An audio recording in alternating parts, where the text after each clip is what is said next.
kiremwa muntu nicyubawe mu kirinda akarengane ronda ubwoko cyangwa akarere burya bashaka kugucura bano bose uko baremwe barareshya imbere ya nyir'igihara bagufara barebare cyangwa banyuranyije ibara burya nta kiremwa muntu gisumba ikindi.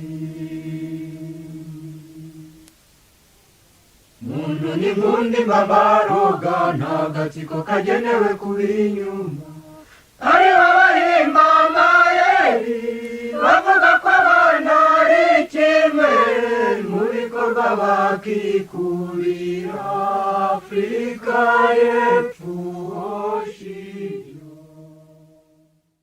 Uyu munsi rero ibiganiro mwabiteguye nanjye Aloys Simpunga kandi ari byo uri kubibagezaho. Uyu mugoroba nkaba ntari bube ndi jyenyine, nkaba ndi bube ndi kumwe n'abatumirwa, nk'uko abadukurikiye ahari amashusho mubareba, n'abatindiye ndagira ngo mbahe ikaze, twumve ko n'ibyuma byabo bikora neza. Reka duhere ku mukuru muri bo, ndibaza ko ari bwana Anastase Munyandekwe. Reka tuguhe ikaze kandi tugusuhuze. Mumeze neza? Muraho neza Simpunga Aloys, turaho tumeze neza, turabashimira ko mwadutumiye kuza kuri radiyo Urumuri. Turizera ko turi buganire neza abatwumva bakagira icyo bavanamo cy'inyungu ku birebana n'ibiri mu gihugu cyacu. Murakoze, ndabashimiye. Nitwe tugushimiye, uri rutica umugambi bwana Anastase Munyandekwe, kandi tugushima n'ibitekerezo uhora uduha, byaba ari kuri telefone, byaba ari uburyo bwanditse. Ibitekerezo byawe turabishima rwose, urakoze cyane. Ntituri twenyine, turi kumwe na Padiri Jean Bosco Nsengimana, ukunze kuza hano kuri radiyo Urumuri, kandi abadukurikiye nk'uko mubizi mushima ibitekerezo bye n'umuganda we mu kubaka u Rwanda no kubaka imitima y'Abanyarwanda. Padiri, turagusuhuje aho uri muri Argentine. Muraho, mumeze neza? Muraho bwana Aloys, muraho Anastase, muraho na Manyenzi Meni n'abandi bose badukurikiye. Mwakoze kuntumira muri iki kiganiro, nkeka ko turi buganire byinshi, ni uburyo bwo kujya inama no kungurana ibitekerezo. Nanjye ubwo ndahigira, ntabwo ari je nigisha, ahubwo turigishanya, kandi tunigishanye n'uburyo bwo kugangahura igihugu cyacu kuko cyinjiwe n'ubushitani n'amashitani. Murakoze. Nibyo, ni umuganda wacu wo gutekereza ku bisubizo by'ibibazo Abanyarwanda bafite. Ibibazo Abanyarwanda bafite muri iki gihe, dukunze kubihera ku mateka ndetse yo hambere, tukatekereza uburyo impamvu zagejeje u Rwanda ahangaha, impamvu zakuriye ibyo bibazo byose dufite ubu, tukabyifashisha kugira ngo dutekereze ku miti, dutekereze ku hazaza. Uyu munsi rero ku badukurikiye, namwe batumirwa bacu, mwebwe tuba twarabagejejeho ingingo nyine kugira ngo mutegure ibitekerezo by'ikiganiro turi bugirane, ariko ku badukurikiye bo rimwe na rimwe tuba tutarabibagejejeho.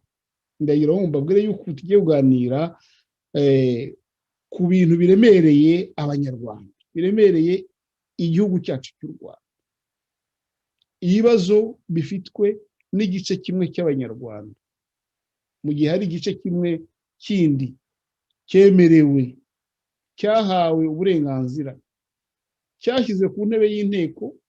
Icyo gice kikaba kivuga akababaro kacyo, icyo gice kikaba kivuga ibyo cyifuza, maze kaba ari akababaro kivuze kakumvwa, kaba ari akababaro icyo gice cy'abantu bavuze bakitabwaho ndetse bagahabwa ibisubizo. Icyo ni igice kimwe. Icyo ariko ngira ngo ntabwo ari ngombwa kwirirwa umuntu akivugira, cyo ubwacyo ntabwo kibikeneye, kirivugira kandi kigasubizwa kikumva. Igice tugiye kuganiraho uyu mugoroba ni igice cy'abantu b'ingorwa. Mu Rwanda hari igice uwavuga ko yakoze imibare ngira ngo ntawe ntiyaboneka, ariko icyo gice ni kinini, ni cy'abanyarwanda benshi kuko babyivugira, gusa batagaragara kubera iki? Kubera ko ushatse kuvuga akarengane ke, ushatse kuvuga akababaro ke, ushatse kuvuga ikimuri ku mutima, uwo nguwo aho gusubizwa, aho kumva nka wa wundi muri cya gice cya mbere, uwo w'abarengana, w'abagowe, wo muri urwo ruhande rw'abanyarwanda badafite uburenganzira bwo kuvuga, iyo havuyemo umwe akagira icyo avuga, icyo gihe agira ibibazo bikomeye, aratotezwa, bigera no kwicwa yewe, kuko hari benshi bishwe, bakaburirwa irengero, bavugwa, bagira icyo bavuga cy'akababaro kabo, cy'akarengane kabo, cyangwa cy'ikibazo bafite babaza kugira ngo basubizwe, bagafungwa n'ibindi. Uwo mubabaro uri muri icyo gice cy'abanyarwanda batari bake niho tugiye kuvuga uyu munsi.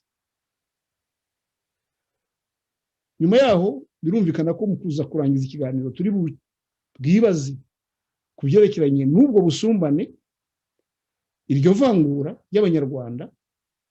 Padiri mu kanya yavuga ati imiti tuyitekerezeho, mu kurangiza turaza kwita kuri ubwo busumbane n'iryo vangura byimitswe, dutekerezaho rishobora kuzageza u Rwanda, ndetse n'imiti tugire n'ibyo twabwira ari abo bategetsi, ari abo banyarwanda bo mu bice byombi, kugira ngo turebe nk'uko Padiri yabivugaga uburyo igihugu cyacu cyazazanzamuka, cyazagangahurwa. Ikaze rero mwese abari muri iki kiganiro, ndagira ngo zitukwemo na nkuru aba ari wowe mperaho mbijambo. Iyo ngingo tuganiraho ngira ngo ntabwo ari impimbano, ntabwo bije mu mitwe, ni ikibazo gihari koko. Bwana Anastase Munyandekwe, icyo kibazo gifite intera yihe nk'uko ubibona n'inaribonye yawe? Nari nagiye mvuga ni Padiri Jean Bosco Nsengimana agize ati u Rwanda rwatewe n'amashitani.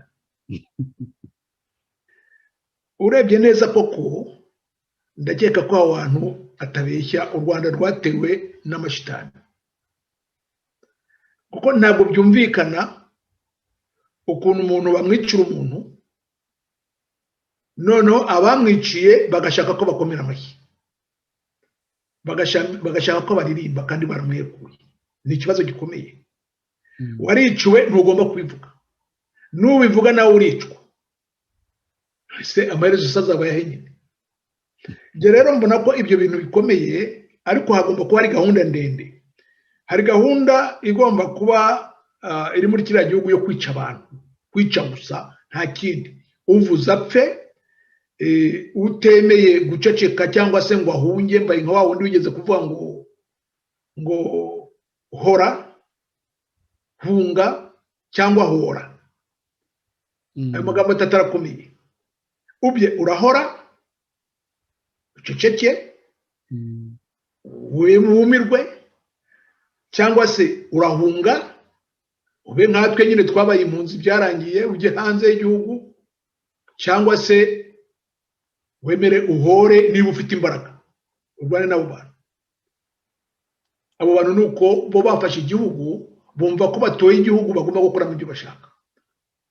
Ariko ikibazo kiri rero, ikibazo aho kiri, nge mbona natwe abanyarwanda tugifitemo uruhare. Tugifitemo uruhare gute? Kuko rimwe na rimwe ntituvugisha ukuri ngo tuvuge ibintu uko bimeze, turabikikira, tukakikira ibintu bati mu Rwanda habaye jenoside yakorewe abatutsi tukakoma mu baki tuti habaye jenoside yakorewe abatutsi. Ni ikibazo gikomeye icyo ngicyo. Jenoside yarabaye mu Rwanda ntawe uyihakana n'umwe, ntawe ushobora no kwihakana nawe wabona uyihakana. Ariko ikibazo nuko hari n'abandi bamwe bitwaza iyo jenoside bakigira nabo ko iyo jenoside yabagizeho kandi batari bari no mu gihugu. Donc abo bantu hari abantu bapfuye bishwe, hari n'abandi bitahiye kuko baje bagafata igihugu bakigira banyone nyinshi ngo no bakorewe jenoside kandi aribo baje bica abantu. Nta ikibazo kiri kuko umuntu wa mbere wapfuye ku mupaka wapfuye ibyumbi gatuna batera, uwo muntu ntacyo yawatwaye. Baraje barasa umuntu wari ku mupaka baramwica barakomeza bajya mu gihugu. Ntibahereye bavuye aho bica barica ku buryo kuri bo kwica ntacyo bivuze. Donc umuntu ntacyo ababwiye. Ni nayo mpamvu nabo bagerageje gutaka bapfi abahutu bo ntacyo bavuga. Rero ngo nana abahutu bakibaho, abahutu ntibavuga barumiwe nyine. Ariko noneho n'umututsi biciye ariwe twakwita ko kumucikacumu kuko yari mu Rwanda yishwe kabiri noneho. Baramwishe bamwica ababyeyi, umwana navuga nawe bati ceceka ariko. Byina Kagame, byina Inkotanyi, byina Insinzi cyangwa se nawe tukwice. Ngaho ikibazo gikomera kibera ingorabahizi. Yavuga koko yakwiririmbira nka Kizito bagakindura bakica. Karasira yavuga ati Inkotanyi zanyiciye data na mama bati ni mu mufungi, noneho bakamuhindura n'umusazi niba kiriho nawe ubizi. Undi wiririmbiye nawe wundi bati uwo muntu ariko arapfobya jenoside. Donc hari amagambo ateye ubwoba. Ijambo gupfobya jenoside ni iki? Nukwifunga abantu umunwa kugira ngo batavuga iyo jenoside cyayiteye, kandi jenoside hari cyayiteye. Nubwo bose bivuze bakwita negationiste, ibyo ndabizi koko ni risque mu nabafata, ariko mu Rwanda hari cyayiteye. Nabuciye mu ijambo bwana muvandimwe Anastase Munyandekwe, hari ibintu nanjye byantangaje, icyaha cyo kugira uruhare muri jenoside. Kugira uruhare muri jenoside, uba waricanye utaricanye bikagaragara yuko wayiteguye, ariko ibyo nibyo byaha. No kugira uruhare muri jenoside nta cyaha. Sinumva itegeko rihari iryo cyaha, kuko hari benshi bari mu minyururu, hari benshi bari kurenganywa basira icyo cyaha.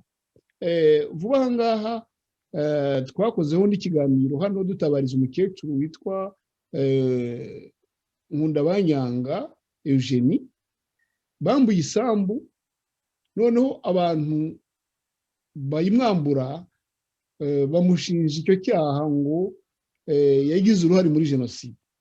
Ese nishe nde, nishe bandi, nagambaniye bandi? Urwo ruhari ni uruhe? Ngo hoya ngo yagize uruhare muri jenoside. Icyo cyaha ni nk'ibyo bavugaga, ni cyaha bwoko ki? mbona ko bariya abahungu bo baje bafite gahunda yabo yari ihari yo kurimbura abanyarwanda, kandi barabarimbuye koko. N'ubu baracyabarimbura, nibura iyo baragezeho bakanahagarara.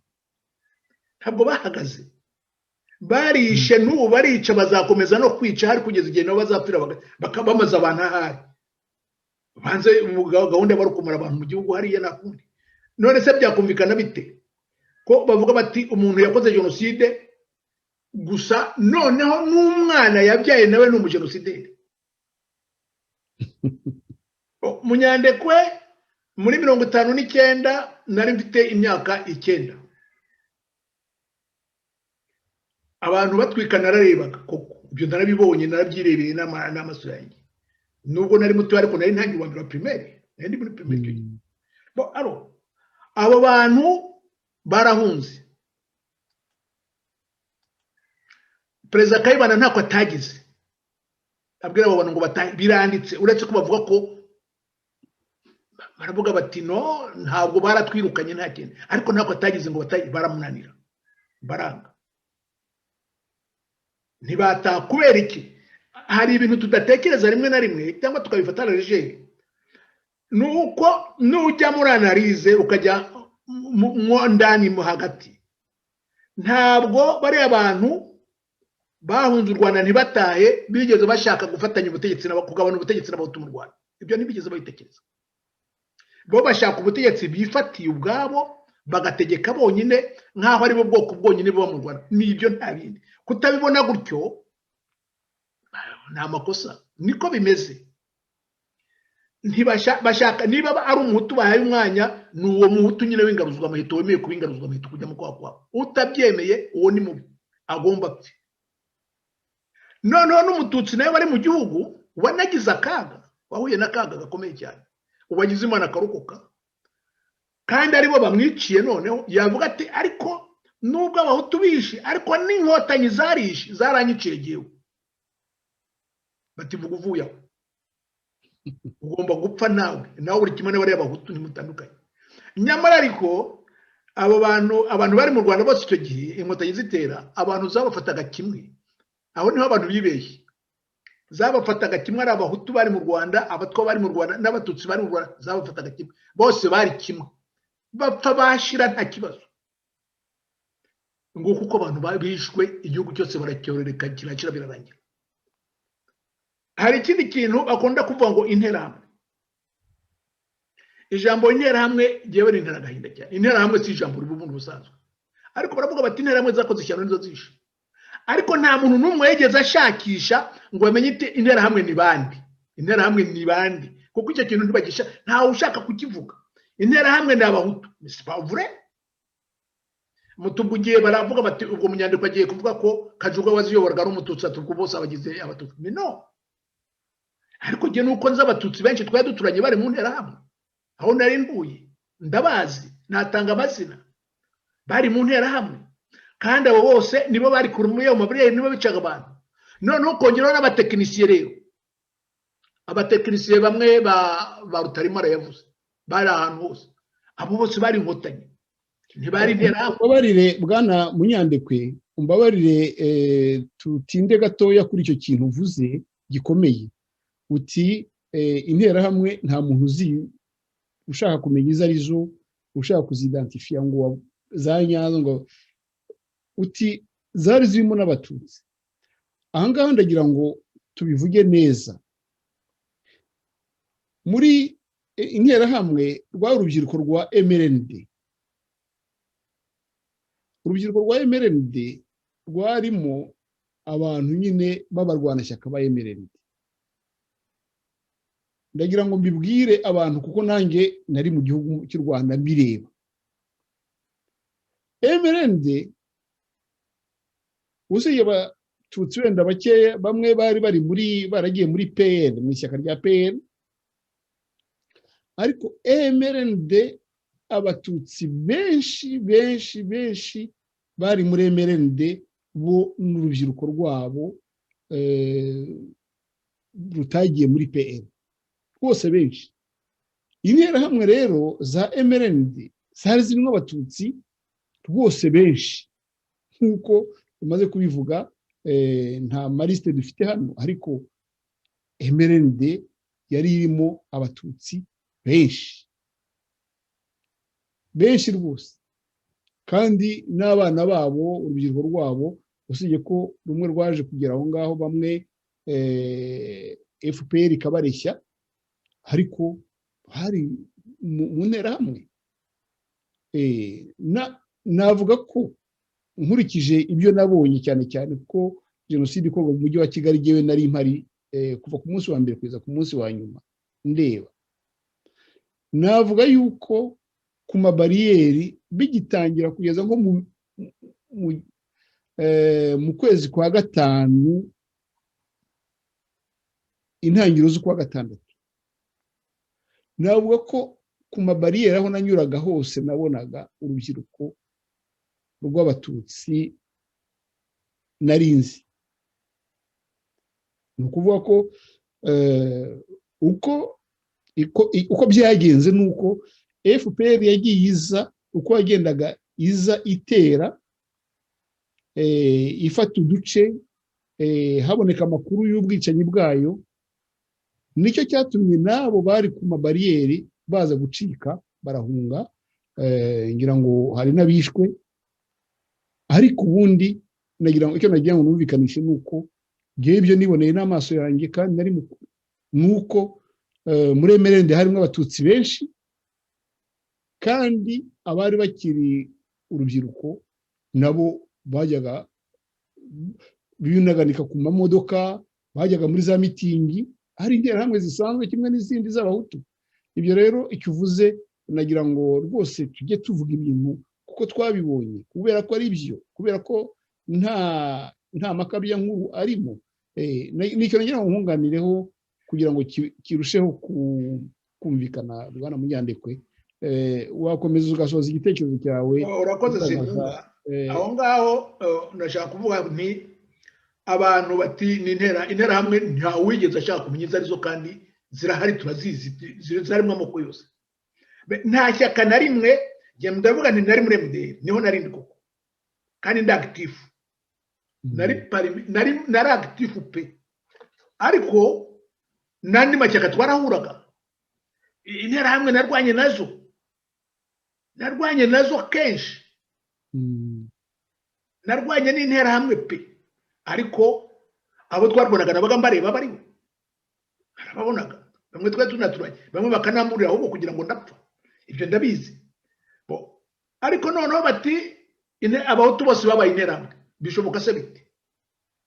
Kandi mu Rwanda hari amashyaka, nta shyaka ritarimo abahutu, nta shyaka ritarimo abatutsi, nta n'ishyaka ritarimo abatwa, ayo yose twayahuriragamo. Bati hari byagiye bizamo ibice, amashyaka acikamo ibice. Nibyo koko ibice byaracitsemo, ariko se byatewe n'iki by'ubu? Ibyo nabyo abantu ntibajya bicara ngo batekereze batari ku bundi kugira ngo MDR nari ndimo icikemo ibice. Byagenze bite? Byagenze bite se nyine?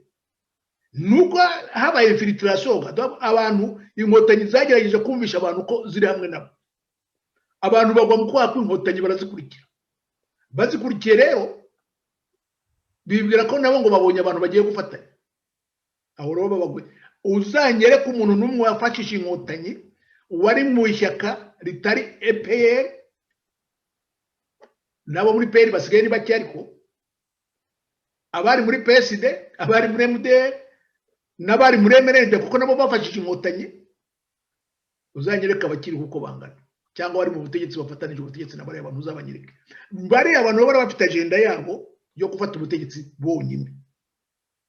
Ubutegetsi barabufata, bamaze kubufata bagize amahirwe babonye, bati rero uzongera kuvuga kuturwanya uwo ari we wese apfa kuturwanya, uwo ni umwanzi w'igihugu. Ni ukuvuga ko abantu cyane cyane Perezida Kagame, iyo urwanya Kagame uba urwanya igihugu. Donc uba uri umwanzi w'igihugu urwanya Kagame. Iyo uvuze nabi Kagame, iyo uvuze amakosa ya Kagame uba uri umwanzi w'igihugu. Wavuga amakosa ya Ibingira, nuko nyine hari bitazakunda. Iyo wamuzana Ibingira, Ibingira yanyiciye umwana ga, yanyiciye umwana wanjye nabyaye, yishwe na Ibingira. Cyo ngibyo nabimureka ndabizi kuko mfite ibimenyetso byabyo. Naho yamwiciye ndahazi, yamwiciye Butare. Rero kugumya kuvuga ngo barapfuye abandi ntibapfuye, ibyo bintu ntabwo mbyemera. Ibyo ntabwo ushobora kubyemera na gato. Gusa koko hari abantu bapfuye, niba genda napfushije umwana umwe gusa, abandi hakaba ahubwo mu muryango w'abana 10 harasigaye umuntu umwe, urumva umuntu ntabwo turi kimwe. Narapfushije ariko yarapfushije cyane, nuko bimeze nakundi. Ariko rero ikibazo ni ukumenya kuki noneho umututsi uvuze ati baranyiciye amererwa nabi kubera iki. Ni ukubera ko bibwira ko abatutsi bose bari mu gihugu bagombye gufata Kagame nk'umuntu nk'umutabazi. Inkotanyi n'abatabazi. Ubwo ari abatabazi rero, niba hari n'abo zishe yenda paragisida niko umuntu yabyita, nibaziririmbe nta kindi. Udashaka kuzirimba ubwo nagenda mu mwanzi nawe bamukindure. Nibyo. Ibyo rero nuko ibintu bimeze nakundi. Nuko bifata gutyo, udashaka kwifata gutyo, ibyo ngibyo nta bindi azafata. Sinzi uko azabifata. Ibyo nibyo abantu bazira. Nibyo abantu bazira nyine, kuvuga ko bakwiciye ubukoshije. None nk'ubu iki kiganiro bari mu cyumba ibyo Munyandiko yavuze, bati nimumva kandi Munyandiko aratangiye aramaze kabiri atavuga. Bati aratangiye. ubwo ntiyabura abari butere iwacu yenda bakagenda bakamara n'utwasigaye ariko ibyo ngibyo birabareba. reka duhe ijambo padiri nawe, reka duhe ijambo padiri nawe. Reka nangize gato rwose. Ndagira ngo mbwire abantu tugomba kureba ukuri en face, ukuri tukaba ariko tureba tukakuvuga uko kuri. Twamara kukuvuga uko turi rero, abababara bakababara, abanezerwa bakanezerwa, ariko tukavuga ukuri. Nta kuvuga ngo turashaka kuvuga nibura nk'abari hanze bafite urwinyagamburiro, kuko bari mu gihugu iyo bavuze ukuri nyine baricwa. Natwe turaza tugomba kukuvuga nyine, kuko twe nibura dufite aho tuvugira. Ureko natwe baratwica, ariko twese baratworoheye ugira ngo twese ugira ngo baratworoheye simu, ntabwo batworoheye.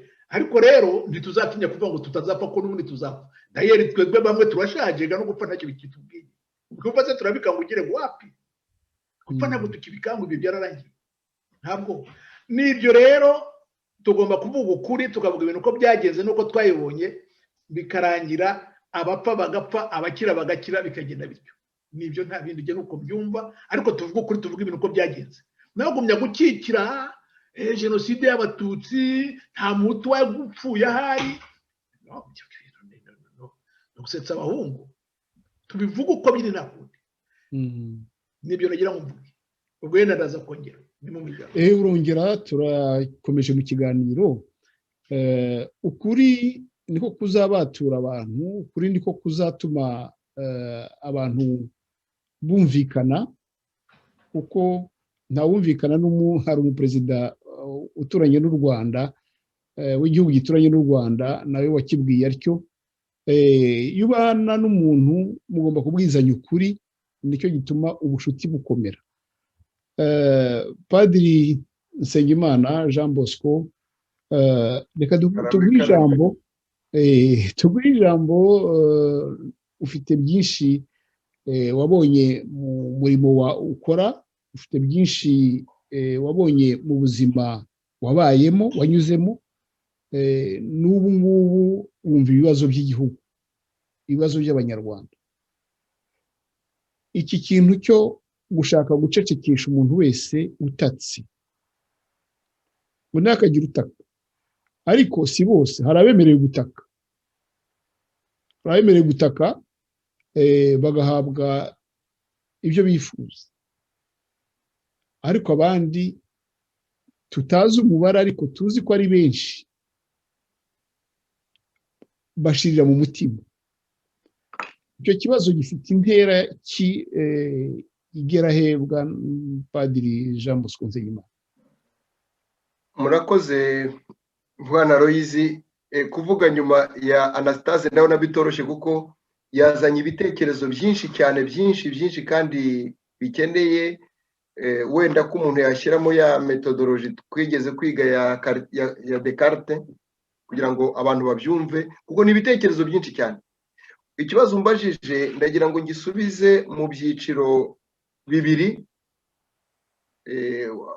Ubufilozofe bwaranyukamye, kuko ndi umwarimu wa filozofi na teolojiya, ntabwo nabireka, ni nayo specialite yanjye, ntabwo rero nabireka. Ikibazo mu buryo nka bubiri cyangwa butatu, ndagira ngo ndebe uko nasubiza ikibazo mbajije. Udise gucecekesha abantu mu Rwanda bituruka he, cyangwa se bashaka iki, cyangwa se biteye bite? Ubundi mu Rwanda nta n'uwemeye gutaka, nta wemerewe gutaka. Ugomba gutaka uko abategetsi babigutegetse. Niba ushatse gutaka uko ubyumva, ntabwo bari kwemerere. Nibyo Idamange yazize, nibyo kwa Rwigara bazira, nibyo Kizito Mihigo yazize. Ati iryo pfunwe ryabo ryapfukiranye ishavu ryanjye.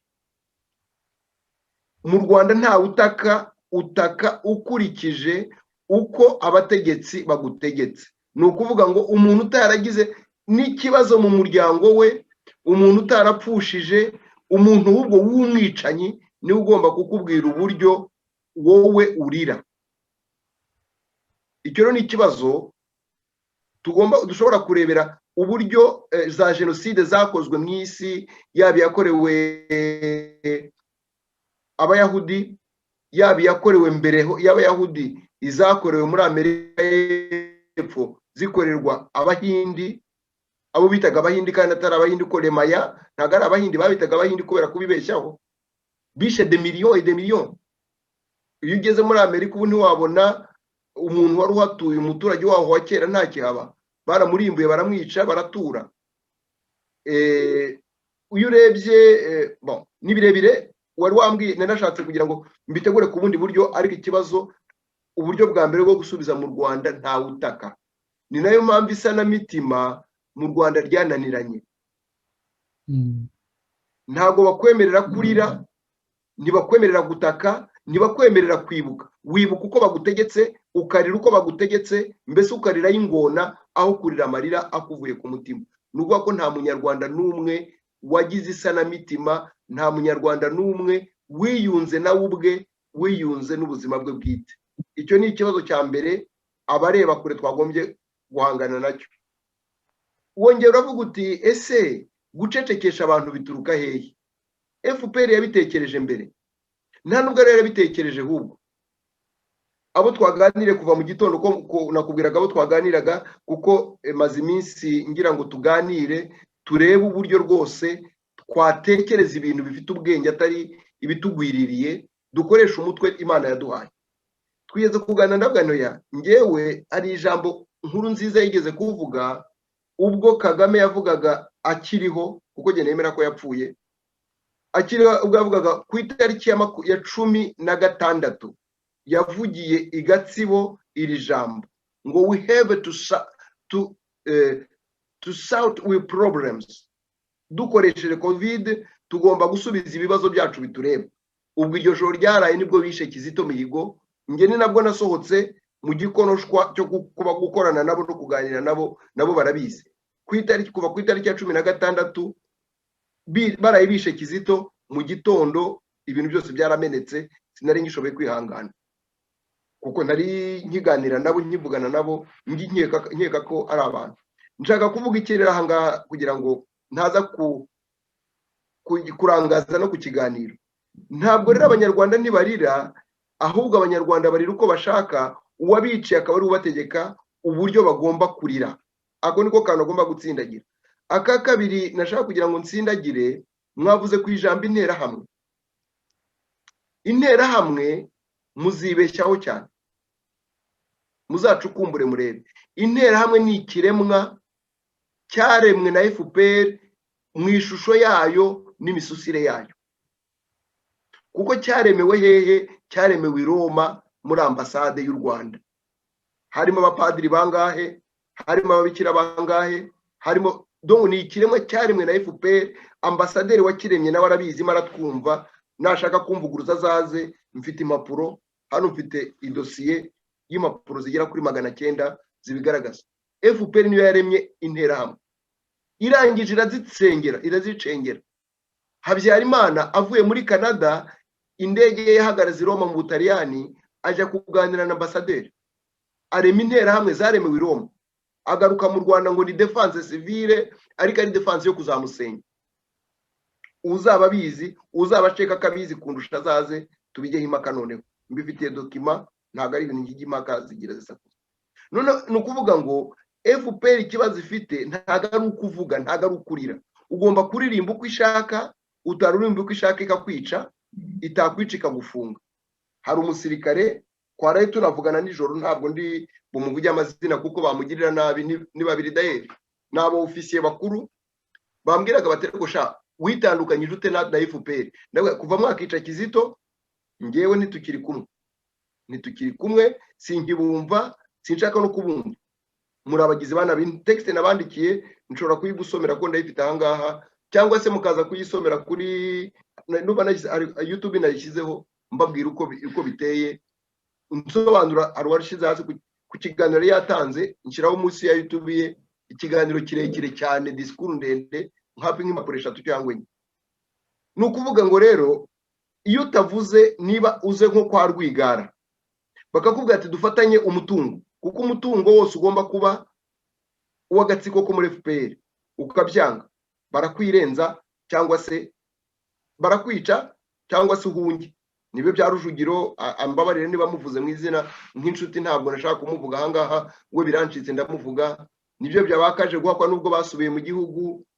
Ni ibintu byo mu Rwanda. Niba udashatse ko umutungo ugengwa n'agatsiko ka FPR, ubwo ni ukuvuga ubireba ibyo ngibyo ubwo ni uyobora FPR yangarambe, we kumuvuga ntabwo bingora. Nawe arabizi ko mu biro bye twahaganiriye igihe kirekire, abyibuke kuri Rwanda Organic Agriculture Movement, kuko niyo banyibye, FPR yayibye yayitwaye.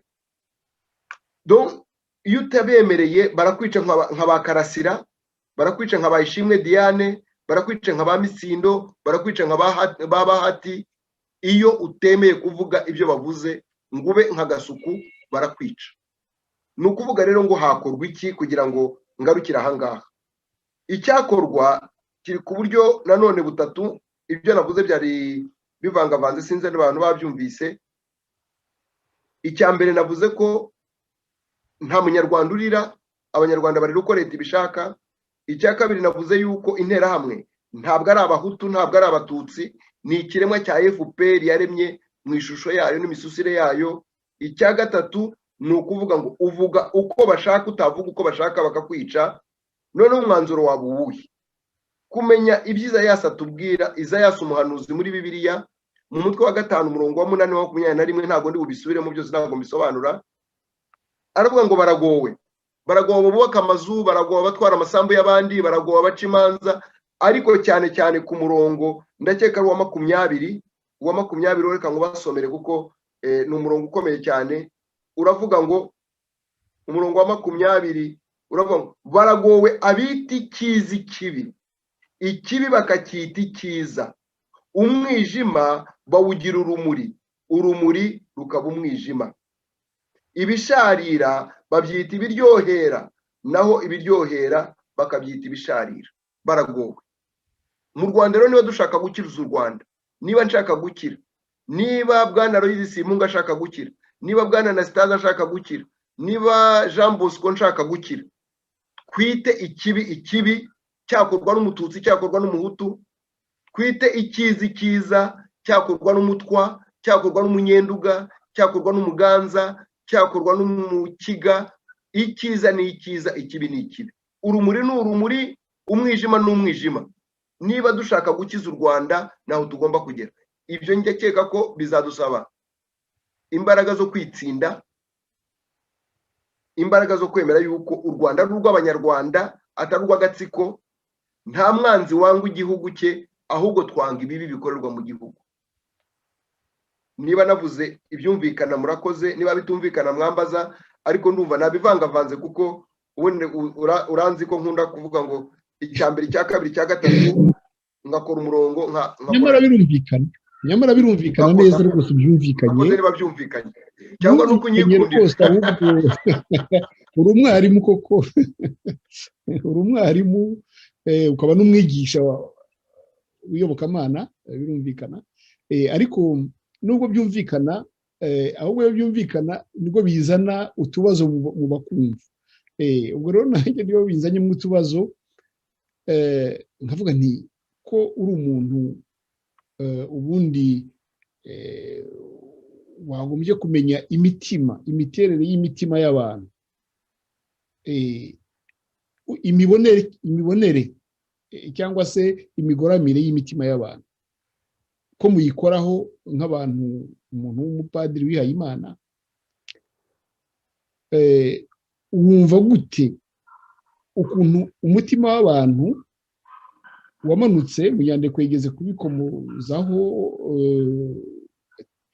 imitima y'abantu, umutima ukamanuka ukagezaho umuntu yumva ageraho kwica n'ikitagize icyo kimutwaye, akageraho n'icyo yishe kwanga ko gitaka, kwanga ko ubundi n'inyamaswa. Hari amafilime tujya tunyura ku mbuga nkoranyambaga tw'inyamaswa zitabarana, tw'inyamaswa zigirira izindi impuhwe, ukabona zirasitabaye, zari zigowe. Iyo mitima Padiri, ko biri mu mirimo yawe, ko ubundi imirimo yawe ari ukugira ngo uyivane aho iri uyijyane ahandi. Iyo mitima yageze aho ngaho iti, y'abo bantu yahageze iti, ese iyo mitima yageze aho hantu wumva ishobora kuzavayo, kuko niba ikibazo gishingiye mubare niba wenda ashobora kuba nibeshya, abo bantu bari muri sosiyete nyarwanda, imitima yabo yageze aho hantu, ukibaza uti iyo mitima ibyo byose ntabwo biri mu mivukire, ni gene, ni kuki igihe batari ko navutse, kuki igihe batari ko umutima wanjye wagenze wagiye. Icyo kintu wadufasha kucyumva nk'umuntu ukora uwo murimo w'isanamitima wo kumva imitima igoramye igororotse, kuvana igoramye ahantu kugira ngo ibe wayigeza ahagororotse. Ibyo bintu wadufasha kubyumva, Padiri Jean Bosco Nsengimana? Murakoze cyane. Nanone nongere mbashimire ku bibazo n'ibiganiro byiza turi kuganira. Nizeye ko n'abatwumva bizabafasha, abatabyumva bajye baha ibibazo mu binyohereze, nzajya ngerageza nsubize. N'ubu mpise mbona yuko mfite ikibazo, hari ibibazo mfite ntasubije ku byo twigeze kuganiraho mbere, mu mbabare mpise mbibona, kuko mpise mbona kuri telefone yawe uhita binyibutsa ngo ntamusubije. Ndaza kugerageza nsubize ko mfite twinshi, mba ndi kumwe n'urubyiruko hano ndi gukina n'abana. Urabuze uti ese kugira ngo umutima w'umunyarwanda ugere ku ndiba y'ikibi uhabate byaba byaragenze bite? Nkeka ko ari urugendo rurerure, ntabwo ndi impuguke mu bijyanye na anthropology, nubwo ngerageza gusoma ibyagiye byandikwa cyangwa se byabayeho mu Rwanda, yewe na sociology ntabwo ndi impuguke yabyo, kuko abo nibo babyiga n'abiga ethnology kugira ngo batubwire uko ibibazo bimeze. Ariko duhereye nko ku byo twabonye cyangwa dusoma byanditswe na Alex Kagame ku ruhande rumwe, n'ibyo dusoma byanditswe na Musenyeri Bigirumwami ku rundi ruhande, n'abandi bagiye babakurikira ukurikiza amashuri ya buri wese, kuko harimo abakurikije Bigirumwami, abandi bakurikiza Alex Kagame. Mu Banyarwanda burya umuntu yabonamo ibyiciro byinshi, ariko icyiciro gikomeye nuko Abanyarwanda ngo ukuri wakabwiye umutware ukumuhakishwaho.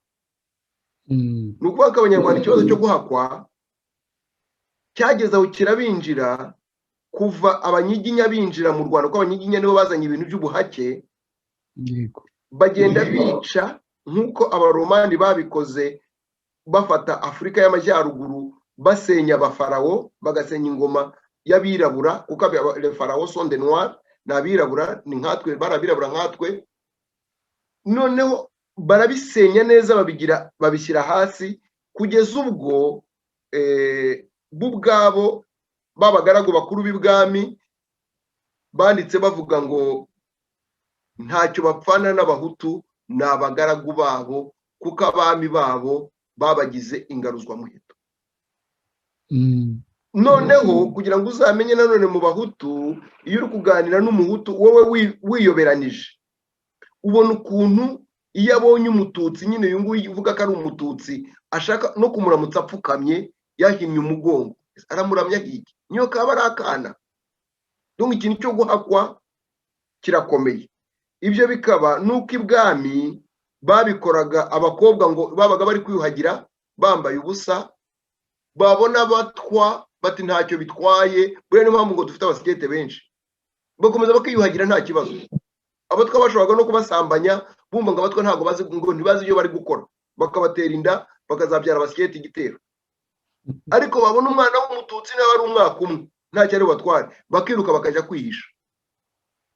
Ibyo rero biri mu muco w'Abanyarwanda wa kera tugomba kureba, wo guhakwa ku mutegetsi tukamwita ngo ni umubyeyi. Umutegetsi ntabwo ari umubyeyi, ni umugaragu w'abategeka, kuko nibo bamutunze, nibo bamuhemba. Iyo revolution mu mutwe niyo igomba kubaho uyu munsi. Nicyo gisubizo cya mbere.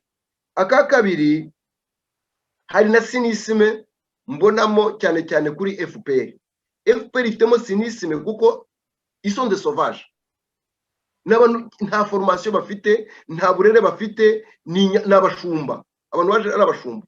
Urugero nahozema umuntu mukanya wari buze kubyibuka niyumva iki kiganiro, natangazwaga n'abagore babo basirikare babashatse bazi ko ari aba ofisiye.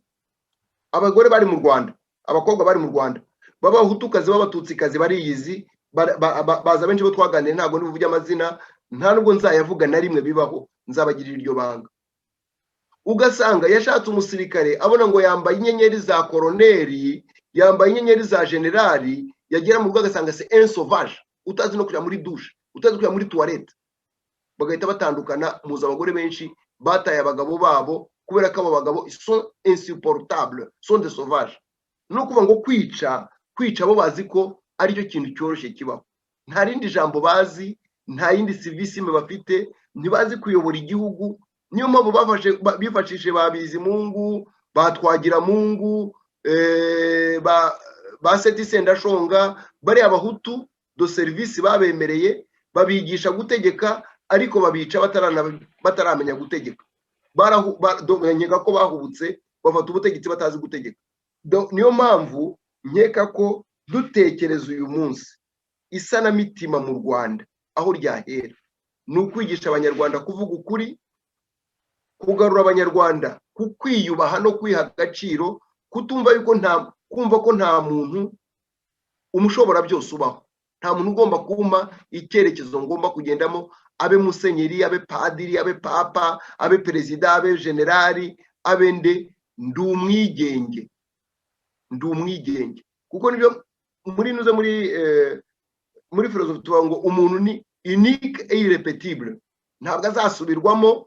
Uri wowe, niba uri Simpunga ni wowe Simpunga, ugomba kubyo zakora, nta wundi uzabikora, ni wowe wenyine, nta wundi Simpunga uzabaho. Niba ari Anastase ni Anastase, nta wundi Anastase uzabaho, agomba gukora ibyo agomba gukora. Niba ari ngewe Jean Bosco ni Jean Bosco, nta wundi Jean Bosco uzabaho. Ni ukuvuga ngo nta muntu n'umwe ngomba guhakwaho no guhakirizwa. Umuco wo guhakwa no guhakirizwa tugomba kurwanya nk'uko turwanya ikinyoma, kuko ikinyoma buriya nicyo ingoma zo mu Rwanda nyinshi zubatse ku binyoma. Ubwo rero ndumva mbishye mu magambo make, umutima w'abanyarwanda wuzuye igihu, wuzuye ububi, wuzuye kubera gutinya ukuri no kwanga ikinyoma. No, ikinyoma n'ukuri nibyo birwanira mu mutima w'umunyarwanda. Ugatinya kuvuga ukuri ngo guhakishwe, ukavuga ibinyoma kugira ngo uhakwe. Icyo gihe si wowe uri guhakwa, ahubwo harahakwa bwa bwoba bwawe wifitemo. Ubwo rero ndumva naho nagarukiriza iyo sinisime yazanywe n'abari abantu baturutse i Bugande. Perode yabivuze neza, kugira ngo mvuge ijambo ry'umuntu ukomeye cyane, Musenyeri Perode, ntihagire uvuga ngo ndimo ndaterekera abagizi ba nabi, ko Perode ntabwo aba umugizi wa nabi, ubwo Perode yari umusenyeri mwiza wavuze n'ibintu bifatika, atabihaye Imana hagati yabo. Nibaramuka baranduye ironda koko bakumvikana, u Rwanda rwose ruzumvikana. Uburwayi rero buri hehe? Buri mu mutwe mugani w'Abashinwa. Uwo mugani w'Abashinwa ari wo abantu bumva cyane bawufate, abashaka kuzabaza ibibazo ariho bazabazaho, ngo nubona ifi yaboze mu murizo, mu mutwe iba yaratikimye. Murakoze. Murakoze cyane Padiri Jean Bosco Nsengimana. Nako kantu ahari umuntu yazakagenera ikiganiro cyihariye, kuko aho kantu ko mu bitekerezo bya Perode ko kuvuga ati abapadiri, navuga nti kubera umurimo wanyu w'isanamitima, ariko umuntu asana umutima afite uwe ukomeye cyangwa se utunganye.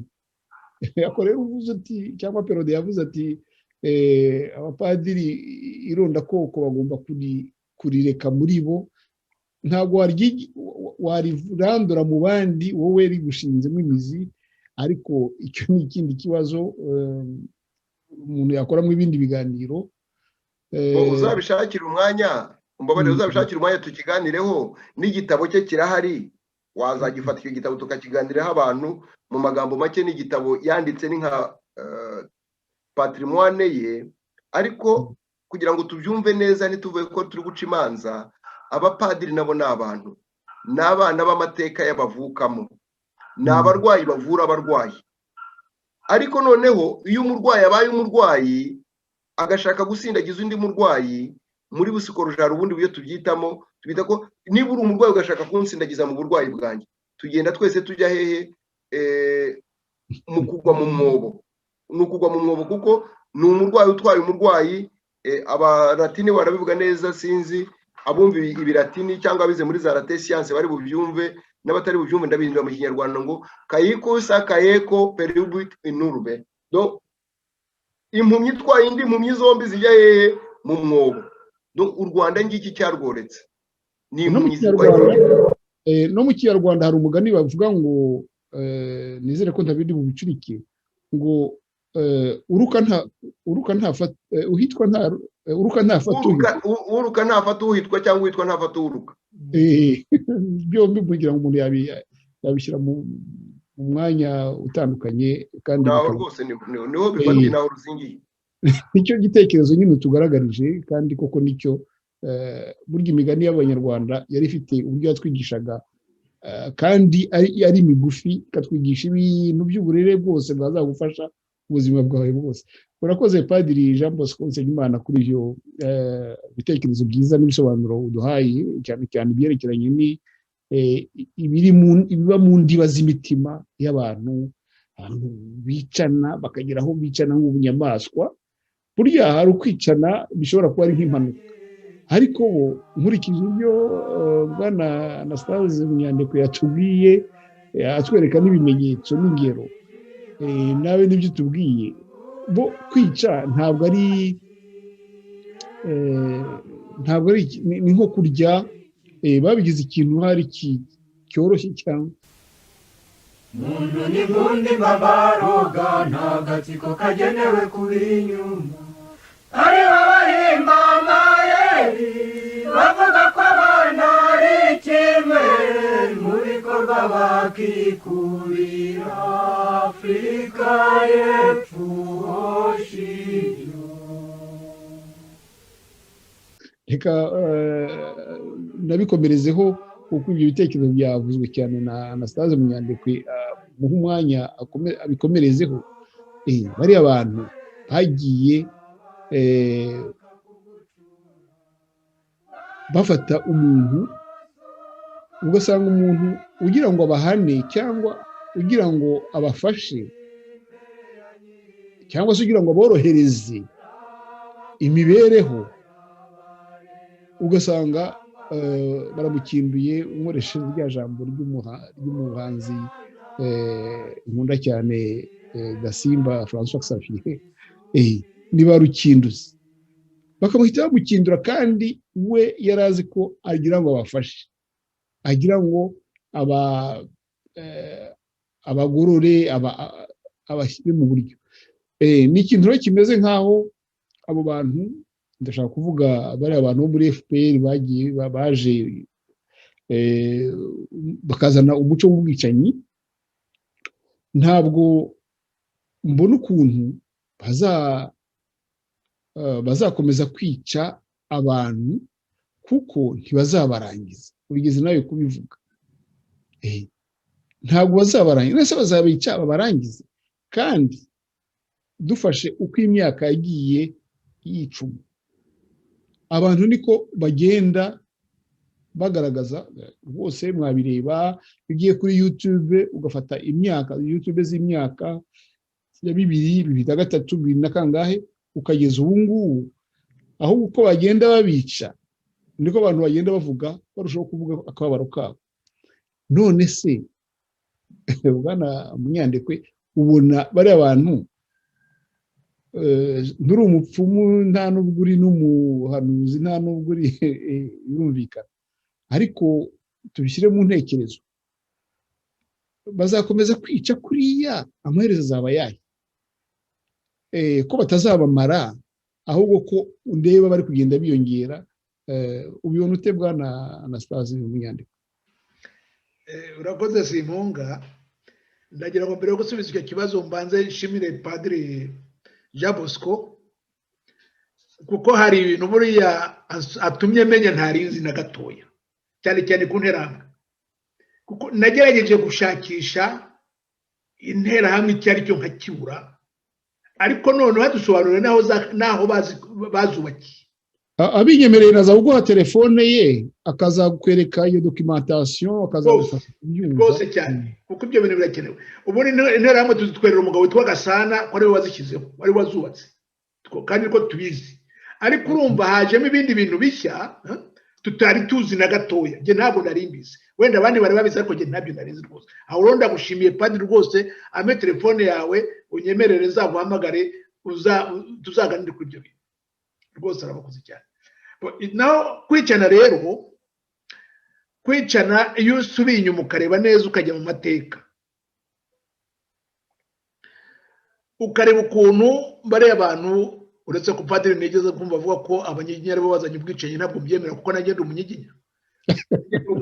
Iyo padiri avuze ngo abanyiginya n'abicanyi, abicanyi aba aribo ko nanjye ndiwe, kuko navutse ndiwe n'ubu ndiwe, ntabwo ushobora kubihakana ko ntari nanjye ndiwe. Ubwo padiri rwose baragira ngo ngusore. Gusa icyo nshaka kuvuga ni iki: bariya bantu umuntu agomba kureba nabo uburyo binjiye mu gihugu, ugaheraho. Binjira mu Rwanda, urwo bita u Rwanda rwa Gasabo, bahageze hari abandi bantu bahategekaga, hari abami bari bahari, hari za ruwayome z'abanyarwanda mu gihugu nyinshi. Ariko abo bami bose bagiye bicwa ku mayeri. Urwo Rwanda bagiye barwagura, niko bageraga bica abantu, donc kwica babigize ikintu n'umukino. Ibyo nuko batangiye kuva kera bakinjira mu Rwanda bica abantu. Bica abami b'abahutu, ntibatinya barabashahura, bambika ingoma, bagakora umunsi mukuru. Kubona igiti bacyambitse ibintu by'umuntu, bagakora umunsi mukuru, ngo nabo ngo bakoze ikintu gikomeye cyane. Aho rero ni abantu bameze gutyo. Ngiye mvuga ko ari abantu banywa amaraso, bagomba gutungwa n'amaraso gusa. Icyo ni kimwe. Cya kabiri, uhere ku Rucunshu. Iyo ugeze muri Iswari yo ku Rucunshu, uburyo umwami Rutarindwa yishwe n'abamwisha bari bo, nicyo bashaka kugeraho, bashaka kwimika umwana Musinga, na Musinga ukabuze icyo apfana na Kagame. Donc ukabishyira hamwe ukareba, usanga ko abo bantu bafite ubugome bwo kwica abantu. Ku Rucunshu bishe abantu, abega bishe abanyiginya kubamaraho, ariko ntibabamaze, ariko barabishe benshi cyane, kandi babaziza ubusa kuko bashaka ingoma. Cyane cyane ko Kabare yaravugaga ati ababicaga se abo tuzi ni batatu, ni Kabare, ni Ruhinankiko na Kanjogera. Abo ndibuka muri Iswari umwarimu yatwigishaga aratubwira ngo sero triyumvira Sangara. Abo bantu uko ari batatu bahagaritse ingoma, kandi abo ngabo nibo Kagame akomokamo, nta kundi. Kagame se ubona we ameze nk'abo nyine. Noneho ugakurikirana ukareba uburyo abantu bagiye bapfa. Uzi Kagame ikintu yigeze kwivugira, wowe uri kuvuga ngo abantu ntazabamara. Jewe hari ubwo njyewe nkicara nkavuga ni statistique batanga ziri mu Rwanda zigomba kuba ari fo, kuko ni abantu bamenyereye no kubikoresha ikinyoma. Iyo Kagame yivugira ati agafuniko k'icupa rya byeri kavidure ingunguru y'amazi, ibyo avuga biba byumvikana. Uretse ko Ikinyarwanda gikomeye, hari abatabyumva ariko babyumvikana. Abazica baba bumvikana, bazavidura iyo ngunguru y'amazi rumvikana, nako gafuniko bazakoresha karumvikana. Ibyo bintu urabona ni nk'umurage. Kwica abantu nta kintu bibabwiye. Ikibazo rero ni iki: nuko ibintu ni bibiri. Ubye nitwemera batwice, nako navuze ibintu ni bitatu. Kimwe ni ukwemera bakatwica, icya kabiri ni uguceceka, ikindi gikoresho ni ukubarwanya. Cyanyuma ni ukubarwanya, kuko naho bundi kwibwira ngo hari ukundi tuzasana iyo mitima yabo, nge ntabwo mbibona na gatoya. Kuko igihe bahereye bica abantu, ukageza uyu munsi bakabica abantu, abahutu hari ubwo bavuga ngo abahutu bashobora no kuba barashize mu gihugu tutabizi. Tukabona abantu, hari abantu mu Rwanda tukibwira ko harimo n'abahutu, yenda abahutu barashize. njye simperuka bimaheruka kera cyane ariko rero bashobora kuba barashize noneho n'abatutsi barabagerereye ntabwo bica abahutu gusa iyo Mukarwigara avuga ati bariya abantu n'interahamwe z'ubundi bwoko ni ubundi bwoko nyine ni ubwoko budatinya kwica hari n'ubwo ngira aho nkibazana ariko ubundi uriya musaza utegeka Uganda ajya gufasha bariya bantu ntabwo yabonaga ko bazamutera ibibazo agashaka kubideborasa ngo bajugunye iwabo abashobora kubona ari abagome akavuga ati bariya abantu ni abagome nimbarekera muri iki gihugu bazantera ibibazo reka mbacyure batahe bajye kwica bene wabo kuko nta yindi solution yabonaga afite kuko ibintu bakorera abanyarwanda wibaza niba ari abantu noneho kurikira hari ikiganiro n'uzu witwa Mike Mupende yigeze gukora George avuga ati yerekana za miliyoni zishobora kuba zarishwe mu ibanga rikomeye sinzi niba kuri YouTube yaragikoze nacyumvise avuga ko bagomba kwica nibura buri munsi umuntu umwe muri buri komine zari mu Rwanda ko zanganaga ni ukuvuga ko abake bashobora gupfa buri munsi ni 135 buri munsi yarakikoze ni inkotanyi ni majoro mu nkotanyi ese yarabeshyaga none se mwavuga mute ko abantu batabamaza aho niba bagomba kwica abantu 135 buri munsi kuva igihe bamaze ku butegetsi bamaze kwica abantu bagariki tutavuze abishwe mu ntamba ariko ukabona ntacyo bibabwiye n'ubu ngubu barica uvuze barakindura ntacyo bibabwiye ukibaza rero amaherezo rero nta yandi hari akantu kandi wigeze kuvuga uravuga uti ko se n'ubundi babice bakavuga none se uburyo umugani ngo ugana kariho imbura yikubita kenshi yagera inkoni zayibabaza ikagahindukira ikirwanaho ikakuruma kuko bariya abantu hari abantu mu Rwanda bababaye n'ubu bakibabaye abo bantu rero iyo ugomeje kubatoneka bageraho bagafata umujinya bakabona ko ntaho bibajyana iyo babona agatsiko k'abantu bavuye i Bugande baza bagafata ibintu byose bakabigira ibyabo nabyo bari bifite bakabibambura bakabica bakanabibambura urumva ko babona ko nta kintu gisigaye nyine ni ugupfa no gupfa barishwe n'ubundi barakicwa none se amaherezo azaba yayo ni ukwihaga n'ubwirwanaho rero niho bamvuga nti Padiri yavuze gusana imitima gusana umutima w'abanyarwanda hari ikintu yavuze gikomeye cyane cy'ikinyoma cyatwaritse mu banyarwanda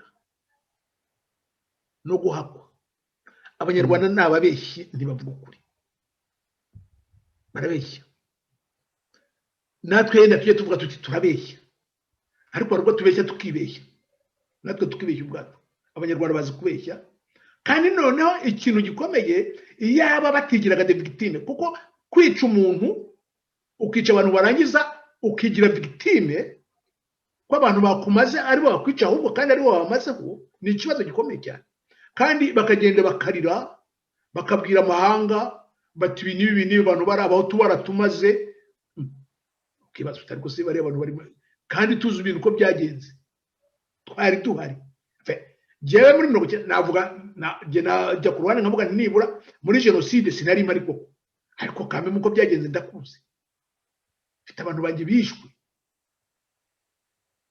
navuze umwana wanjye ariko sinavuze umuryango w'umugore wanjye bishe abantu barenga 150 mu muryango w'umugore wanjye ga donc umuryango bawumazeho nakasigaye baragafunze hari n'udukecuru tugifunze n'ubu tutarapfa tugifunze tw'udukecuru dufunze pe bafunze bafungiye ubusa bafungiye agatsi ibyo rero wabireba ukavuga utese ibi bintu bizarangira bigenze bite none se twiyahuriye tubigenze gute nkabona ko rero ko mbibona ariko mbona ko amaherezo biriya bintu bizarangira kandi bizirangiza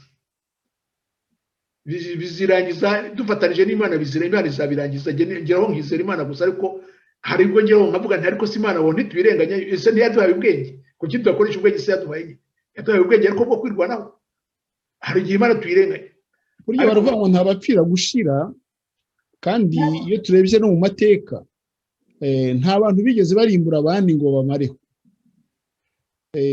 gusa abantu nk'abo mu mateka bagiye bagira ikintu kibahagarika ariko simpunga hari ikintu wibagiwe padiri yakubwiye abo bita rezendiye bo muri Amerika bahashize, les aborigènes muri Australia barashize.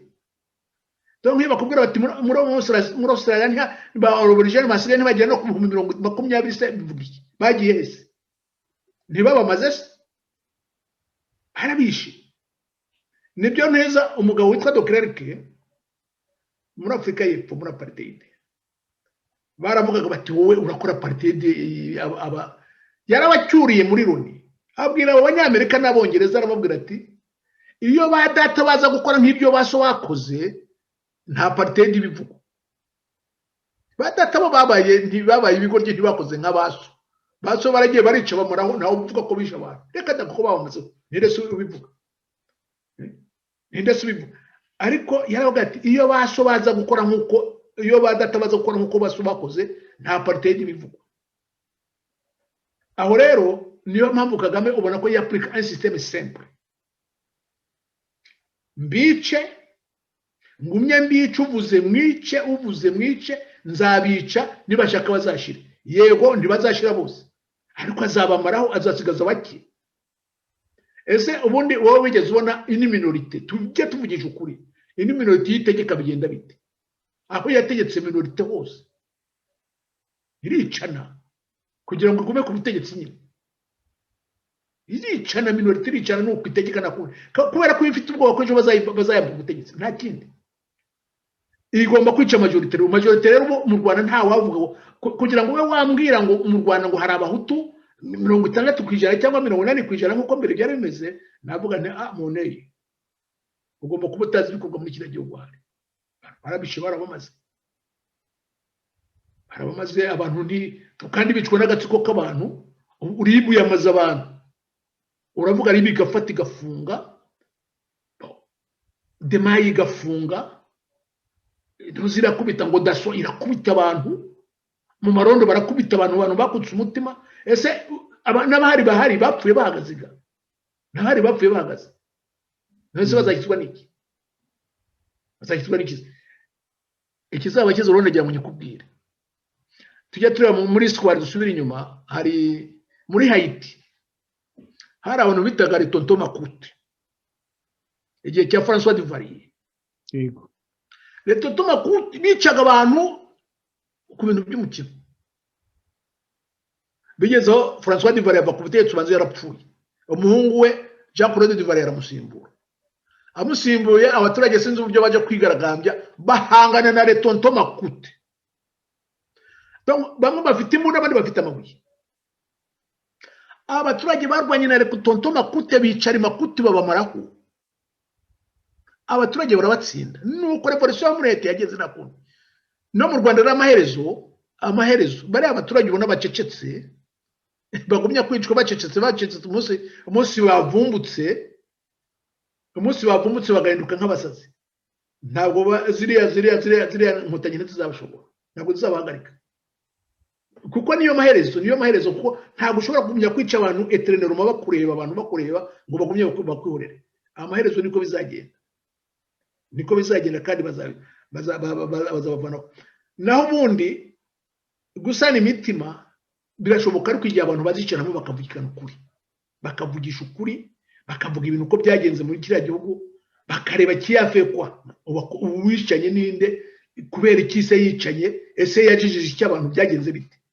Ariko igihe bazagumye kuvuga ngo no hari abantu bapfuye barashira bishwe n'aba bakoze genocide n'abagenosideri, na Munyandiko wari webereye muri Senegal n'umugenosideri, nafatwa afungwa cyangwa ajyane mu Rwanda nyongwe birangire nta kundi, atarana haratazi nuko byagenze. Ariko Imana ikamukigira yenda ntagireyo. Ariko nagira mubwire ko amaherezo nitwicara hamwe tukavugisha ukuri, tukavuga uko byagenze, niba bizashoboka. Ariko kuko ikibazo no kugira ngo bazemere, kuko bari abantu bagiye kuvuga ibyo nibyo nahingiye kukubaza nti ese kugira ngo abantu bazicarane babwizanye ukuri, bazicarana hehe? Bazabona aho bazicara, icyo ni ikibazo, bazabemerera kwicarana. Icyo ni ikibazo, ariko tubivuga muri teori, ariko muri politiki ukabona politiki ukayibona. eske bazemera nyine kuko bafite amaraso menshi bamenye terumakwe bisha abantu ku buryo nabo ubwabo kuko nabo basigaye bica ubwabo bisha abantu no bageze ubwo nabo batangira kwica ubwabo. Ubwo rero kugira ngo bazageraho bavuge bati eske noneho turajya kuvugana n'abantu ikise kandi twarabishe n'ubundi ibyaha biratujyaho, utayo kuguma hano tugatona tukabica nyine abo dushobora kwica cyangwa bakaturwanya bazadutsinda ntibibe nka bya bindi ngo ese ngo harya ngo Kagame azavaho muri demokarasi se mu matora se mu bigize bitase akagira ngo ntabwo amaraso nk'abandi pedeziriza ijambo amaraso kandi umunsi umwe azapfa n'ubundi ntabwo azagumaho niyo bamureka azapfa niba akiriho sijye simvuze nka padiri ngo arapfuye kuko abapadiri ubanza aribo babimenye ibyo padiri ambabarire simvuze ko yapfuye ariko birashoboka ko yapfuye, ariko birashoboka ko azapfa n'ubundi niba ataranapfa azapfa n'ubundi ariko rero njyewe mbona ko ikibazo kiragoye kuko ikibazo cy'iwacu nta bantu bashaka kukijyamo, amahanga ntabwo ashaka no kukijyamo ngo akirebe kuko niba ubona hari igihe nicara nkareba hano hirya mu Bufaransa nkibaza ariko Ubufaransa bwabuze umugabo ubuyobora koko kugeza ubwo wemera ko ingabo zawe zisha abantu uzi kuzibekera ukabyemeza, ingabo zawe zatabaye ukemera ko zisha abantu kandi uzi ko zibekera koko. Iki kibazo ndakibaza ariko kugeza uyu munsi abo bagomye kubwira abantu buriya ashobora kuzishyura ikiguzi donc ndabyibaza ariko kiriya gihugu banze cyarabuze abagabo bakiyobora kuko kuva Chirac yarangiza manda Hollande yaribereye aho acecetse, ariko abandi babiri bategetse mbona simbizi byabo nibyo mu Burayi yenda bitangurukaho bikanyuruka kuba, ariko nibaza icyo kibazo kugeza ubwo umuntu yemera ufite igihugu cyitwa ari ni puissance ni grande puissance akajya kwikuba inyuma y'umuntu nkuriya wamwiciye n'abantu, azi ko yamwiciye n'abantu kuko Abafaransa barapfuye mu Rwanda ariko akemera akajya Nyagasani agakoma make. Ubwo se urumva abantu bashyira uwo muntu ku murongo ni bandise ko ari bariya nyine bagumye kubikora none babikora bizakorwa nandise. Munyandekwe uvuze ikintu gikomeye na padiri nawe yigeze gukomozaho ngira ngo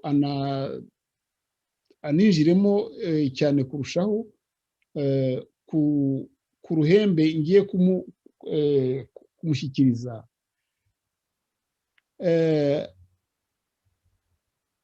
Iyo abantu bavuze bati abo bantu nkuko twavuga tuti interahamwe nta muntu uzimenya ngo azitunge urutoki ngo avuge ati interahamwe ni izina banaba. Abo bantu nabo babicanyi yego mwavuze muti byaturutse mu Banyiginya baza bica abami basanze mu Rwanda n'iki. Munyandekwa ati genda Umunyiginya. Hari ukuntu abo bantu tutabona neza tudashobora kubidantifiya ngo tubagire abo, ndetse mwavuze muti abega guhera za Rucunshu no kugeza ubu ngubu kuwa nyuma uriho hariya mu gihugu. Abo bantu babicanyi bariho bafite uwo mugambi ugaragara rwose, mwabigaragaje mwabivuze neza, umugambi ugaragara wo kwica abantu batarobanuye, bakaba barabigize nk'ibiryo cyangwa se ibintu by'ubuzima busanzwe, ahubwo utishe akaba ari we bakwibazaho. Padiri Jean Bosco Nsengimana, kuko iki kibazo kirakomeye cyane, aho gikomereye ni hari abantu bari mu gihugu hariya mu Rwanda b'Abatutsi batari muri uwo mugambi b'imfura, batari muri ubwo bugizi bwa nabi, nabo byayobeye ngo twaze tuvuga ba Kizito Mihigo, twaze tuvuga abo kwa Rwigara, twaze tuvuga n'abandi barahari. None se abo bantu babicanyi twabafata dute, twabatandukanye n'abatarabicanyi gute, kuko ari abantu bashobora kuvuga bati abatutsi bose umuntu yabashyiramo, nyamara si byo. Hari uwavuga ati abanyiginya, nyamara si byo, na Munyandekwe ni umunyiginya. Hari uwavuga ngo abega, nyamara hari abega bashobora kuba batari muri icyo kintu. Padiri wadufasha kumva uburyo twebwe nk'abanyarwanda twabana, kuko bizana urwikekwe, bikazana gutinyana, bikazana gutungana intoki. Turaza kubigarukaho mu kanya, tugaragaza ko inzego z'abari abantu ziba zatungiwe agatoki, zifite abantu batandukanye baba bazereka ibi, uwo bica, uwo batoteza, basigaye bava mu guhungeta, uwo bahungeta. Ko ibyo bintu bigira ingaruka cyane, kubera ko abo bantu batazwi. Ngira ngo Munyandekwe niwe wavuze ati bazi kwijijisha abari victime, abari kuba ba bro bakigira victime. Abo bantu bacengeye sosiyete nyarwanda, tuzabamenya dute Padiri, ko ingaruka zikomeye kutabamenya? Murakoze. Nanone nongere nshimire, nasaba imbabazi Bwana Munyandekwe Anastase, kuko nakoze ikosa ryo twita muri philosophie généralisée, on ne doit jamais généraliser, kuko igihe cyose hashobora kubaho exception. Kandi na mbere yuko abanyiginya baje, bari abavuga ngo baje baturutse mu mubari biyita ibimanuka bagera mu Rwanda, hari abandi bitwaga abanyiginya. Ni ikibazo kiri icyo, ntago nkizi, ntago nagicukumbuye cyane, ariko ibindi byo ndashaka kumusaba imbabazi aho ngaho. Ariko ngarutse ku kibazo nomba dutise, ikibazo cy'abicanyi, abicanyi turubanga abicanyi tukabivuga muri rusange, rimwe na rimwe nti bifata umuntu kugira ngo izina rye ari ryo risubiza ibibazo abantu barimo. Aha nsanga hari uyu mufilozofe w'umutaliyani no Prince de Machiavelli, yaduha udufunguzo two gukumva bike, ariko none tutibagiwe mu Rwanda, kuko nabo babisobanuye ngo nta ngoma itica, nta ingoma idahora ni igicuma. Ibintu nk'ibyo ni ibintu tugomba kwicara tugatekerezaho cyane. Ariko dutekereze tuti, ese kuki mu Rwanda ufashe ubutegetsi yumva agomba kwica abasimbuye, ntabareke ngo babeho bazanashyingurwe neza, bagira amateka nk'ay'abandi bategetse? Biterwa n'iki? Ibi ntabwo nabikorera by'ubucukumbuzi bwimbitse, ariko mbihera kuri ko umwami kugira ngo bamusimbuze bagombaga kumuha amata. Ibyo bishobora kuba biri mu bisigisigi bivuga ko niba wari perezida Kayibanda, niba Habyarimana aje agomba kubanza akakwica, cyangwa se ugahunga. Niba Kayibanda aje cyangwa se Mbonyumutwa aje na Mbonyumutwa, umwami agomba guhunga. Utwo tuntu ari amagambo yatubwiye tugitangira Munyandekwe Anastase ati hora, hunga cyangwa se hora. Nkeka ko hari intambwe tugezeho uyu munsi mu mwaka wa 2021 tumaze kubona abantu nk'abayidamange, abantu nk'abari abana bita abashingwa cumu batinyuka bakavuga, tukabona abantu bavuga bati no turabihaze, ibi turabirambiwe nk'abakarasira. Tukabona abantu nka Kizito Mihigo wavuze ati oya, urupfu rwose ni urupfu, ntitukarwanira urupfu. Abo barwanira urupfu nuko batazi ibibi byarwo. Ni ukuvuga ko abanyarwanda bageze aho ababirigi bageze, bumva icyo kwitwa umuwaro cyangwa kwitwa umufurama baragihaze. Ubu rero igisigaye ni ukwinjira muri iriya hora. Ese guhora kwacu kwazaba guhora nko kumwe kw'Imana, gukunda abanzi babo kukanasabira ababagiriye nabi.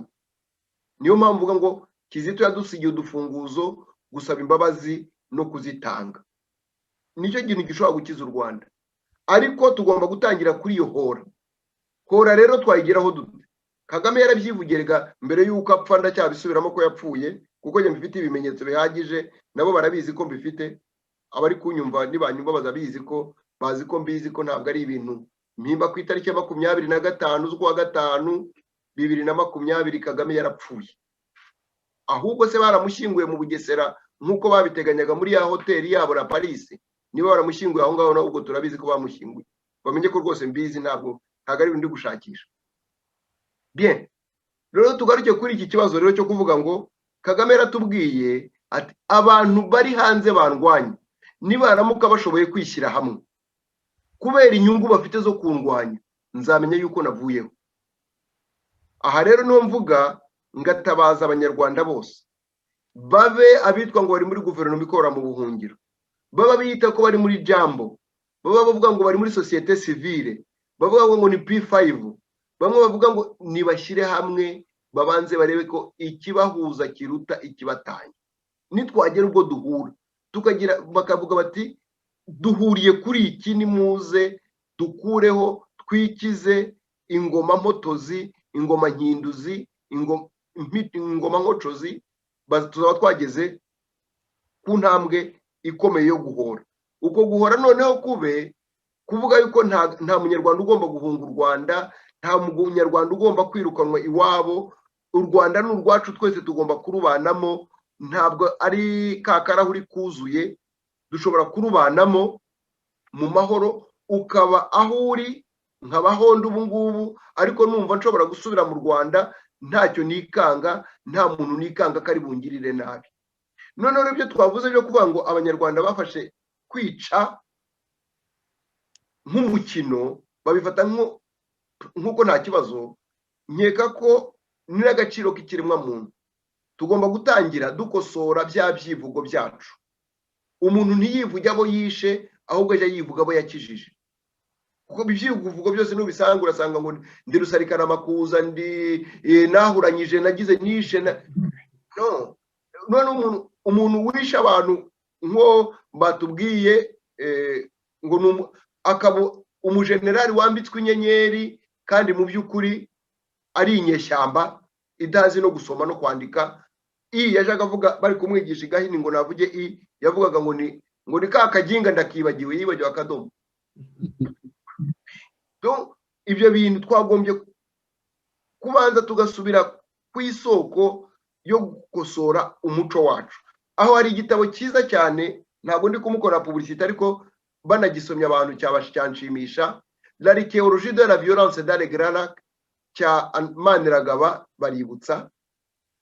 Kiriya gitabo umuntu agisomye neza akitonda yabona yuko la violence cyangwa se ubukinduzi cyangwa ubukocozi biri mu muco, twabigize umuco, tugomba no gutangira kubikosora. Ni ukuvuga ngo abafite gahunda yo kwigisha abandi twagombye gutangira muri metode iriya Heidegger yatwigishije ya deconstruction, dusenya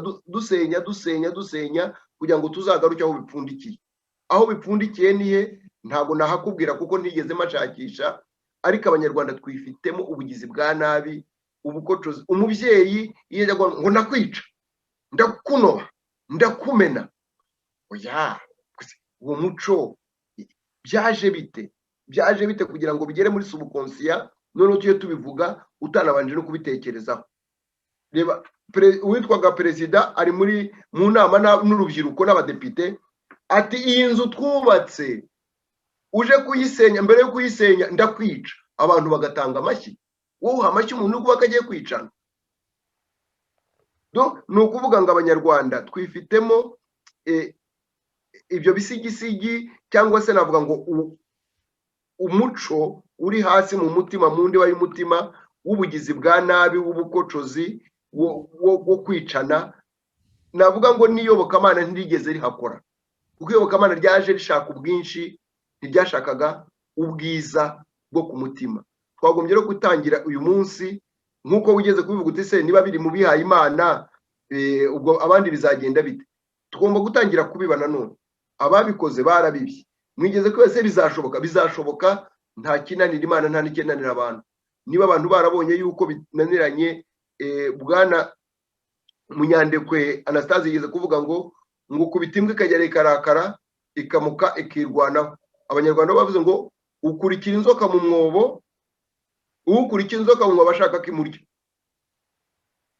N'umuntu yagukurikiranye ukabona yuko nta bundi buryo usigaranye ari ukugaruka ukirwanaho. Abanyarwanda bageze ubwo bagomba gusubira inyuma bakirwanaho. N'abatinyaga nibahaguruke, nibabe bayidamange, nibabe abashingwacumu, nibabe bakarasira, nibabe ba Mitsindo, nibabe ba Bahati, nibabe n'uyu mwana ndakeka ari yitwa Hakizimana Joseph. Uyu nawe twaburi irengero muri iyi minsi kuva kuri itariki y'ubushize. Harerimana Joseph. Nibahaguruke bavuge Abanyarwanda. Noneho natwe turi hanze nitwe tuve kuri byo kuvugira gusa kuri za mudasobwa, kuko ibi biratuma twidefura muri skoro ariko babyita. Ariko igihe cyose narangije kwibohora nkumva ko nibohoye, kuki ntareba uburyo nabohora abandi ngo ndebe n'ubyo twabohora igihugu, tubohorera abandi bose muri rusange. Bizashoboka ryari? Bizashoboka ubwo haba abantu bavuga bati kwese tujye mu Rwanda nk'uko Ingabire yabikoze, kwese tujye mu Rwanda nk'uko Mushayidi yabikoze agafungwa. Ntabwo bazafunga Abanyarwanda bose. Tumanuke tube turagiye. Habuye abantu bavuye tugende bati bazabica. Ariko se bamugani bavuze ko abo muri Haiti ntibirwanyeho n'amabuye. Abantu bose Abanyapalestina ntibirwanaho n'amabuye, antifada. None ukuvuga ngo kugira ngo revolusive nkuko babivugaga bo muri FPR ntabwo byari bibi cyane, nubwo bagize bakagera ubwo bakora bibi, ariko ntabwo ushobora kugera ku cyiza amaraso yamenetse wanga kumenera amaraso igihugu imbwa zikayaregatera mu muhanda. Bishaka kuvuga rero ngo mu by'ukuri ubwicanyi mu Rwanda bugomba guhagarara. Abari kubukora bagahagarara uyu munsi, ntabwo tubasaba imbabazi, turabategeka nk'uko Idamagi yababwiye. Nibahagarike ubwicanyi, cyangwa se n'abatabihagaritse bitegure ko Abanyarwanda tugiye kugaruka mu Rwanda, kandi tuzabajyana mu nkiko. Abo tuzashobora gufata tuzabajyana mu nkiko rwose. Naho nge niko ndi kubibona, kandi Abanyarwanda bazatwumva bumve yuko tugezaho kwitwa impunzi birarambiranye. Niyo warya umureti, niyo warya amafiriti, ntabwo bihagije. Kutagira igihugu byonyine ni ngamahanga arahanda nta masunzu y'umusuhuke. Iyo migani ndibuka ko abo muri FPR bayiciraga i Bugande, barabizi ko mbizi neza, ntabwo ari byo ndi gusaba kugira kubimenya. Amahanga arahanda nta masunzu y'umusuhuke. Turambiwe ko abasuhuke dufite igihugu. Turashaka igihugu duturamo, kandi tukagituramo turinganiye, atari ukuvuga ngo uzasumbera umugaragu. Nkuko bo banze gutaha ku bwa Habyarimana bashaka kugabana ubutegetsi, cyangwa ngo babufate bwose icyarimwe, bamenye ko n'abandi ariko bizagenda, na nyina wundi abyara umuhungu. Kiremwa muntu nicyubawe mu kirinda karengane, uronda ubwoko cyangwa akarere, burya bashaka kugucura. Bano bose uko baremwe barareshya imbere ya Nyiringira, arabagufa arabarebare cyangwa banyuranyije ibara, burya nta kiremwa muntu gisumba ikindi. Muntu ni ngundi mbabaroga, nta gatsiko kagenewe kubinyuma. Amategeko y'imbaga bamwe bakayumva ntibakose, abandi bakajya bayacaho. Afurika y'Epfo hoshibyo. Kiremwa muntu nicyubawe mu kirinda karengane, uronda ubwoko cyangwa akarere burya bashaka kugucura bantu bose uko baremwe barareshya imbere ya nyirigihara bagufana barebare cyangwa banyuranije ibara burya nta kiremwa muntu gisumba ikindi